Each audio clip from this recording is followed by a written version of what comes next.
नमस्ते, मेरा नाम है सुहास और आप देख रहे हैं यूथ क्लैब। दोस्तों, आज हम रिव्यू करने वाले हैं 1978 में बनी जुनून फिल्म का।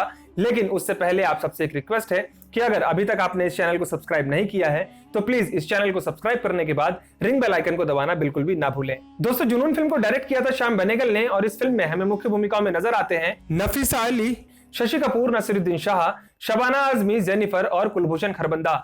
दोस्तों, बात करेंगे फिल्म के बारे में और फिल्म से जुड़े कुछ इंटरेस्टिंग फैक्ट्स के बारे में। लेकिन आइए उससे पहले जान लेते हैं फिल्म की कहानी के बारे में। दोस्तों, इस फिल्म की कहानी को सन 1857 में ब्रिटिश इंडिया के शाहजहांपुर में यानी आज के उत्तर प्रदेश में एस्टेब्लिश किया गया है। फिल्म की कहानी आधारित है एक एंग्लो इंडियन परिवार और इस एंग्लो इंडियन परिवार की लड़की रूथ लाबडू के ऊपर। रूथ अपने माँ बाप के साथ रहती है। रूथ के फादर मिस्टर लाबडू 42 साल के हैं और उनकी पत्नी 38 साल की हैं।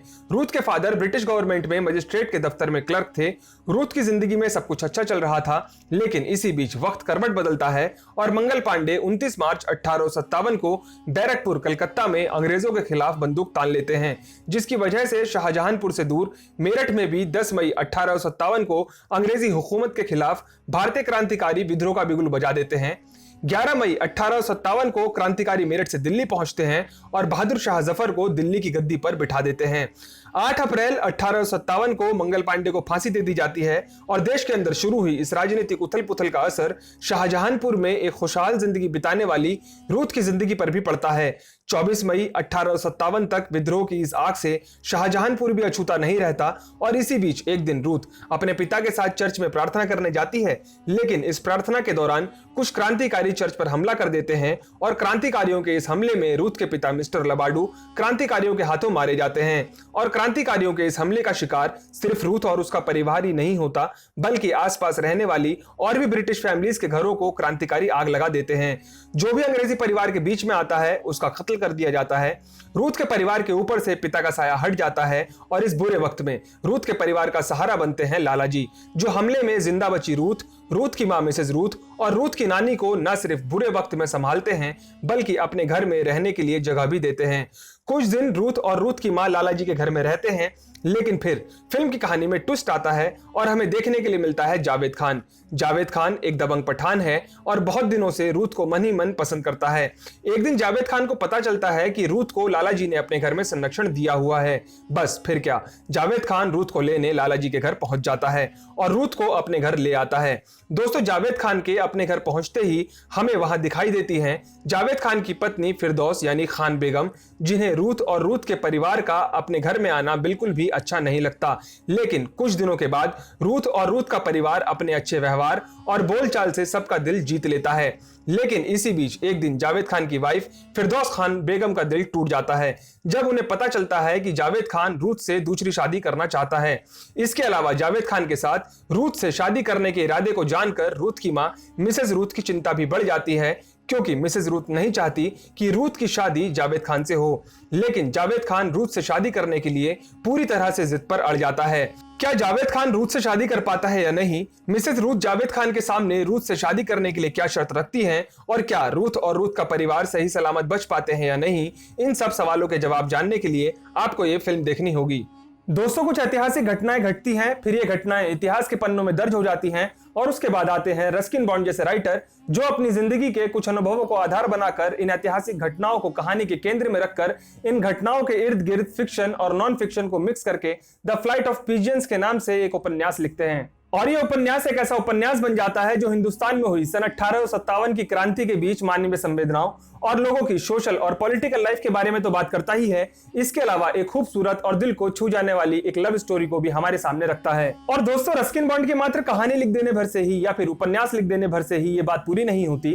फिर इस लव स्टोरी और नॉवेल के बीच में एंट्री होती है फिल्म मेकर और डायरेक्टर श्याम बेनेगल की, जो रस्किन बॉन्ड की नॉवेल द फ्लाइट ऑफ पिजियंस के ऊपर जुनून जैसी फिल्म डायरेक्ट करते हैं और इस फिल्म को प्रोड्यूस करते हैं कपूर परिवार के सबसे बेहतरीन अभिनेता और उससे भी ज्यादा एक बेहतरीन इंसान शशि कपूर। दोस्तों, श्याम बेनेगल और शशि कपूर इस फिल्म से न सिर्फ हमारे सामने रस्किन बॉन्ड के इस उपन्यास में छिपे इश्क के जुनून को और अंग्रेजों से भारत को आजाद कराने के उन क्रांतिकारियों के जुनून को हमारे सामने रखते हैं, बल्कि ये भी बताते हैं कि सत्ता की लड़ाई के बीचों बीच पलायन और बर्बादी के उस दौर में दो दिल ऐसे भी थे जो एक दूसरे के लिए बिना कुछ कहे धड़क रहे थे, और ये दिल थे जावेद और रूथ के।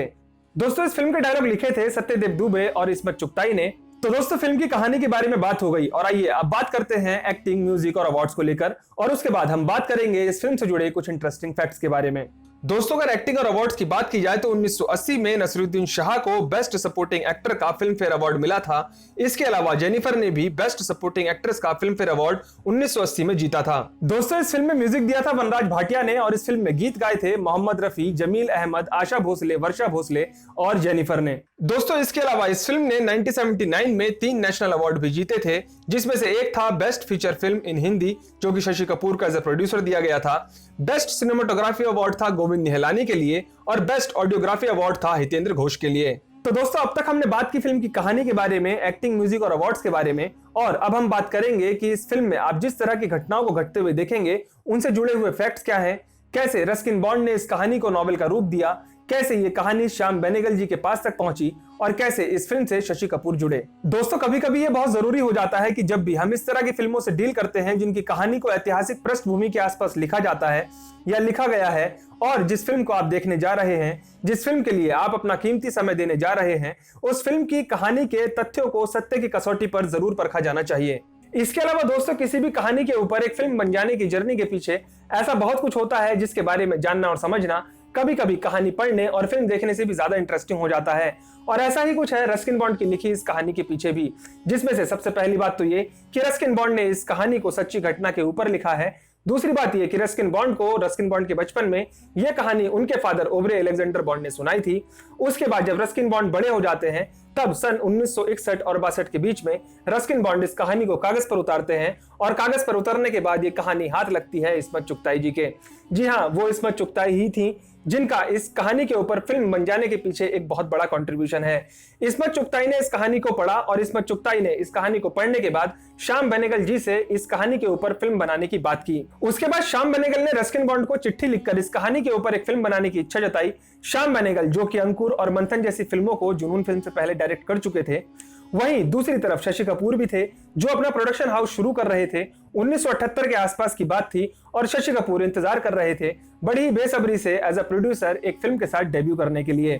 दोस्तों तो इस तरह से रस्किन बॉन्ड, श्याम बेनेगल और शशि कपूर ने मिलकर इस फिल्म को पूरी तरह से तैयार किया। तो दोस्तों अब बात आती है तारीखों की, यानी उस टाइम पीरियड की जिस टाइम पीरियड में रस्किन बॉन्ड ने इस फिक्शन और नॉन फिक्शन कहानी को एस्टेब्लिश किया है। दोस्तों रस्किन बॉन्ड ने इस कहानी को सन 1857 में एस्टेब्लिश किया है और सन 1857 हिंदुस्तान के लिए एक ऐसा समय था जब देश के अंदर अंग्रेजों की हुकूमत थी और अंग्रेजों की नीतियों के खिलाफ देश के अंदर लोगों में गुस्सा और असंतोष पनप रहा था। 29 मार्च 1857 को मंगल पांडे के विद्रोह को जुलाई 1858 तक अंग्रेजों ने पूरी तरह से दबा दिया था।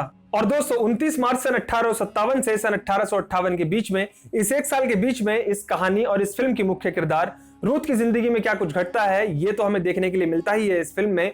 इसके अलावा अंग्रेजी हुकूमत के खिलाफ जो हमारे क्रांतिकारी भाई लड़ाई लड़ रहे थे, जंग लड़ रहे थे, उनकी क्या दुख, तकलीफें और परेशानियां थी ये भी देखने के लिए मिलता है हमें इस फिल्म में। दोस्तों इसके अलावा रस्किन बॉन्ड इस फिल्म में जिस रोजारम फैक्ट्री और चर्च की बात करते हैं वो आज भी शाहजहांपुर में मौजूद है। इसके अलावा 10 मई सन 1857 को मेरठ में जिस जगह से क्रांति की शुरुआत हुई थी उस जगह से जुड़ी मेरी भी कुछ यादें हैं, आइए देखते हैं। दोस्तों 2 साल पहले मेरठ जाना हुआ था और ये तस्वीरें हैं सदर बाजार मेरठ की जहां भैसाली मैदान है। 1857 क्रांति की शुरुआत इसी जगह से यानी आज के उत्तर प्रदेश मेरठ से 10 मई 1857 को हुई थी। इसके अलावा भैसाली मैदान के जस्ट पीछे एक म्यूजियम भी है जहां कुछ तस्वीरों को सहेज कर आज भी रखा हुआ है।